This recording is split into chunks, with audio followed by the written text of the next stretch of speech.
ელენე ხოშტარია იცით რომ არ იცოდა ამ შეკრების შესახებ და ეხლა მე მინდა წავიკითხო მისი წერილი, რომელიც არ იყო გამიზნული, აქ წასაკითხად უბრალოდ Facebook-ისთვის ახალი წლის მილოცვა. გილოცავთ დამდეგ ახალ წელს და ერთი რამის გაზიარება მინდა. პოლიტპატიმრები განებიურებულები ვართ ჩვენი გასაჭირის აღიარებით, სოლიდარობის გამოხატვით. სინამდვილეში კი ტვირთი, რომელსაც ბრძოლაში ჩართული ხალხი ზიდავს, არანაკლებია მეტი თუ არა. ტვირთები არ დარდება, ყველა ინდივიდუალურად ზიდავს.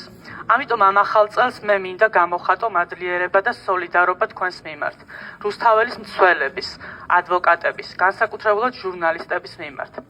გარეთაც ვიყავი შარშან ახალ წელს და ახლა ციხეში ვარ.